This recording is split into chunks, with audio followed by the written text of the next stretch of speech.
आज मैं आपके साथ बेसिक वनीला स्पंज केक की रेसिपी शेयर करने लगी हूँ। इस केक की मुझे इतनी रिक्वेस्ट थी तो फाइनली आज आपके साथ एक परफेक्ट किस्म की वनीला स्पंज केक की रेसिपी शेयर करने लगी हूँ, जिससे आप किसी भी किस्म का वनीला फ्लेवर का केक आंखें बंद करके बना सकते हैं। इसमें किसी किस्म का ऑयल नहीं जाएगा। रेसिपी बहुत ही सिंपल है। अंडा, मैदा, चीनी, 3 चीज़ें हैं, लेकिन सारी ट्रिक्स मैं आपके साथ शेयर करूँगी। रेसिपी को आपने लास्ट तक देखना है। सबसे पहले हमने एक क्लीन बोल लेना, जिसमें बिल्कुल ऑयल, पानी कुछ भी नहीं होना चाहिए, ठीक है। अदरवाइज़ जो आपकी एग वाइट है वो बीट नहीं होगी। 2 एग वाइट मैंने ली हैं, ठीक है। उसकी एग योक सेपरेट कर लेनी है, एग वाइट जो है आपने सेपरेट कर लेनी है, ठीक है। और आपने इसको बीट करने शुरू करना है, और बहुत ही तसल्ली वाला काम है क्योंकि इसमें बहुत टाइम लगता है। तकरीबन 7 से 8-10 मिनट आपके लग जाएंगे। अब आपने क्या करना है, चीनी चाहे तो आप पिसी हुई ले लें, चाहे तो आप ग्रैन्युलेटेड लें, जोन सी भी आपके पास चीनी अवेलेबल है आप वो ले सकते हैं। अब आपने थोड़ी थोड़ी चीनी इसके अंदर ऐड करते जाना है, ठीक है। मैं क्वांटिटी जो है ग्राम्स के साथ और साथ में जो कप के साथ वो भी नीचे शेयर कर दूंगी, ठीक है। कैप्शन ज़रूर पढ़ा करें, डिस्क्रिप्शन जाके ज़रूर पढ़ा करें, उसमें सारी क्वांटिटी आपको डिटेल के साथ लिखी होती है, ठीक है। फिर भी मैं आपको साथ साथ बताती जाती हूँ। इसमें 120 ग्राम इसमें जाएगी चीनी, ठीक है, या आधा कप चीनी जाएगी, ठीक है। आधा कप ही इसके अंदर मैदा जाएगा। तो बस ये कि आपने इसको बीट करना है अच्छी तरह से। अब देखिए इसमें आहिस्ता आहिस्ता आहिस्ता इसमें थोड़ी थोड़ी झाग बनने लगेगी। बहुत ही तसल्ली वाला काम है, लेकिन आपने बिल्कुल मेथड यही फॉलो करना है, तभी आपका जो केक है वो बिल्कुल परफेक्ट बनेगा, ठीक है। इसलिए मैं आपको कह रही हूँ रेसिपी को आपने ज़रूर लास्ट तक देखना है।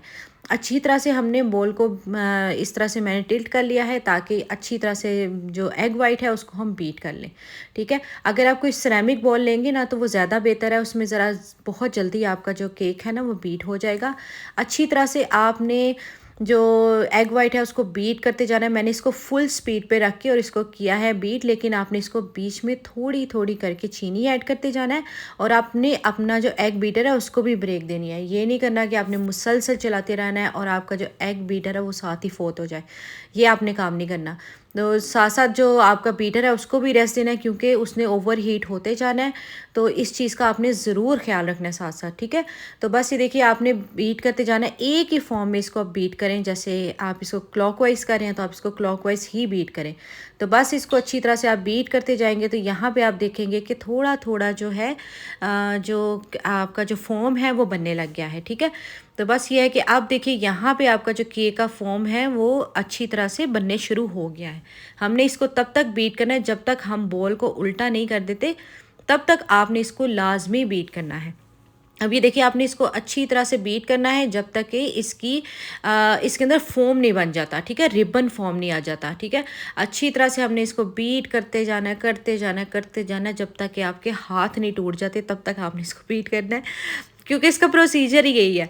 क्योंकि अगर आप इसको वैसे ही एज इट इज़ इस तरह डाल देंगे ना, इतना बुरा आपका केक बनेगा ना, इतना स्मेली केक बनेगा, और आपको बिल्कुल भी नहीं मज़ा आएगा, और आपका केक बहुत सख्त बनेगा। इतना बीट करने का मकसद यही है कि आपका जो केक है वो अच्छी तरह से फ्लफ़ी हो जाए। मैं आपको दिखाऊंगी कितना थोड़ा सा मिक्सचर होगा और आपका कितना जो है डबल ट्रिपल वॉल्यूम का जो है वो केक बन जाएगा। तो बस इसके बाद आपने चीनी जो है वो आहिस्ता आहिस्ता करके थोड़ी थोड़ी एक एक दो दो टेबल स्पून आपने डालते जाना है, और बस इसको आपने बीट करते जाना। अगर आप खाली एग वाइट को बीट करेंगे फिर तो आपको सालों लग जाए कि आपकी एग वाइट नहीं बीट होगी।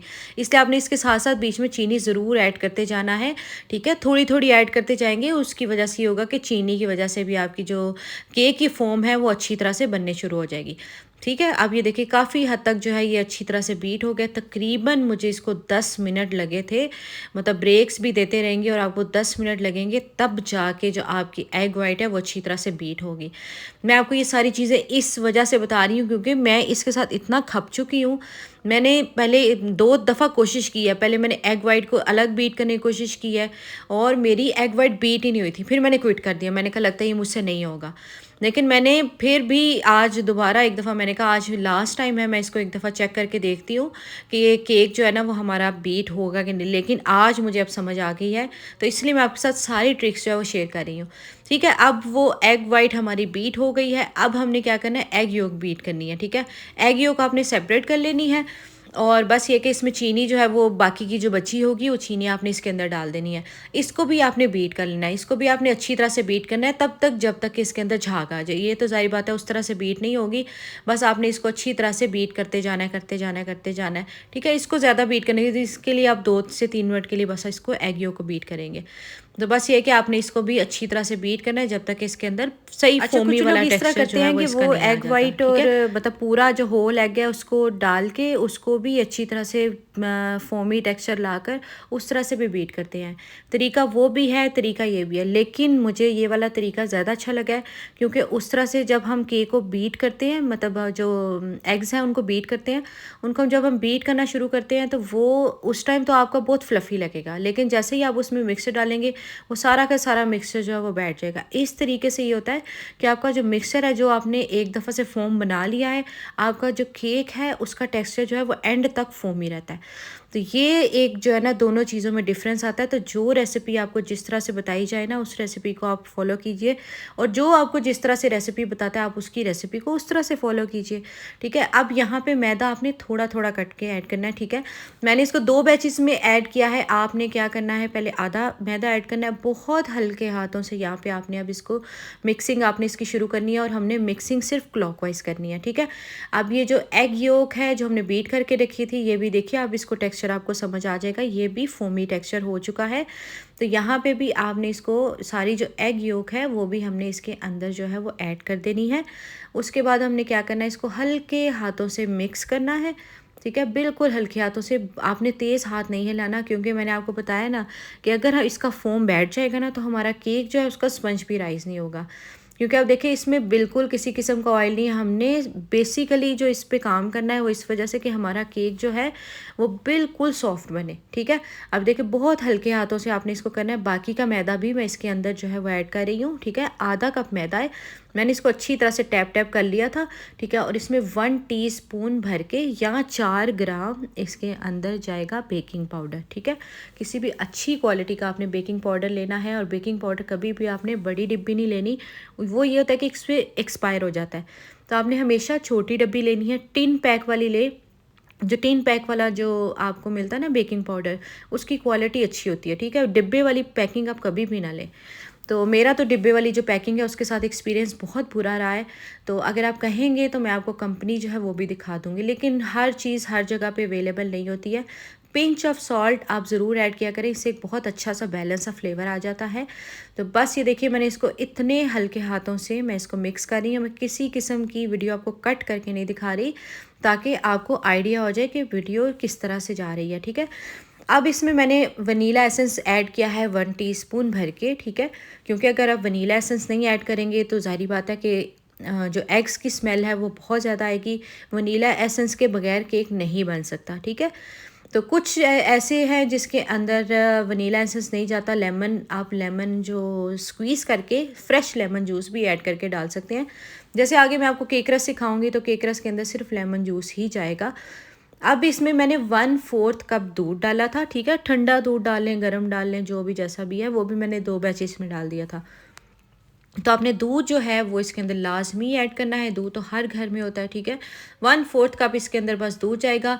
अब आपने ये करना है कि मेजरमेंट सही रखनी है। मेजरमेंट आपकी इधर उधर नहीं होनी चाहिए, ठीक है। अगर आप बना रहे हैं, कप से बना रहे हैं या आप बना रहे हैं मेजरिंग स्केल के साथ, जितनी आपको क्वांटिटी बताई जाती है आपने उतनी क्वांटिटी रखनी है। अपनी तरफ से आपने क्वांटिटी ऐड नहीं करनी।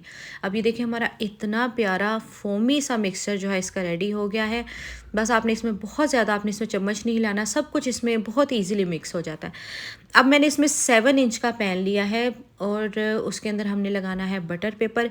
मैं वैसे बिल्कुल भी ग्रीस नहीं करती हूँ, केक जो है वो आपका बहुत इजीली डीमोल्ड हो जाता है। तो बस ये है कि आपने जो सारा जो मिक्सचर है वो इसके अंदर पोर कर देना है, ठीक है। बिल्कुल सारा का सारा मिक्सचर इसके अंदर आपने डाल देना है। किसी किस्म का मिक्सचर आपने थोड़ा सा भी जो लगा होगा उसको अच्छी तरह से स्पैचुला से आपने सारा का सारा मिक्सचर जो है वो इसके अंदर डाल देना है, ठीक है। अब ये देखिए बहुत ही फोमी किस्म का मिक्सचर है, ठीक है। अब आपको मैं टेम्परेचर समझा देती हूँ। टेम्परेचर आपने 160 पे रखना है, ठीक है। और इसको तकरीबन 30 to 35 मिनट्स लगेंगे और ये बहुत ही प्यारा किस्म का जो स्पंज है वो आपका बेक हो जाएगा, ठीक है।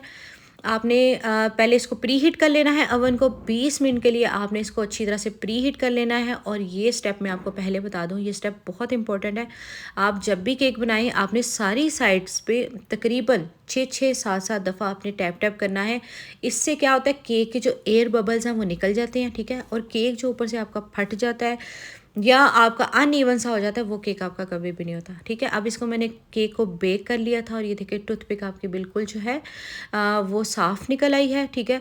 और ये केक को बेक होने में तकरीबन 35 मिनट्स लगे हैं, ठीक है। हर अवन का जो टेम्परेचर होता है वो वेरी करता है। अगर आप मेरे ओवन में 35 मिनट्स लगे हैं तो आपके ओवन में 30 मिनट्स भी लग सकते हैं, 25 मिनट्स भी लग सकते हैं और 40 मिनट्स भी लग सकते हैं, 45 मिनट्स में। इसलिए ओवन का जो टेम्परेचर आपको जो भी बताता है आपको सिर्फ एक अंदाज़न बता रहे होते हैं, ठीक है। बाकी जो है वो आपने अपने जो ओवन है ना उसके साथ आपने खुद ही सारा कुछ एक्सपेरिमेंट करके और आपने इसको सीखना है। अब मैंने इसको गरम गरम ही डीमोल्ड किया कर लिया है क्योंकि मैं 3 मिल केक बना रही हूँ, तो मुझे उसके लिए उसको गरम गरम ही इसको प्रिक करना है। तो आपने इसको पहले इसको रूम टेम्परेचर पे आने देना है, ठंडा कर लेना है, क्योंकि समटाइम्स ये होता है कि केक गरम गरम जो होता है वो टूट भी जाता है। तो आपने यूँ करना है कि आपने इस जो स्पंज है अपना उसको बड़े आराम से साइड से कट करके और आपने इसको आराम से ऊपर जो है ना प्रेशर देना है, 2-3 दफ़ा टैप करें और आपका स्पंज जो है ख़ुद ब खुद नीचे आ जाएगा। तो देखिए हमारा इतना परफेक्ट स्पंज रेडी हुआ है और ये बहुत ही मज़े का है। इससे आप पाइनएप्पल केक बनाएं, 3 मिल केक बनाएं, कुछ भी बनाएं। अब मैं तो 3 मिल केक बना रही हूँ, उसके लिए आपने मेरी अगली रेसिपी देखनी है और रेसिपी पसंद आई हो तो चैनल को ज़रूर सब्सक्राइब कर लीजिएगा, बेल आइकन को दबाना मत भूलिएगा। मिलते हैं ऐसी किसी ज़बरदस्त रेसिपी के साथ, मुझे इजाज़त दीजिएगा। अल्लाह हाफिज़।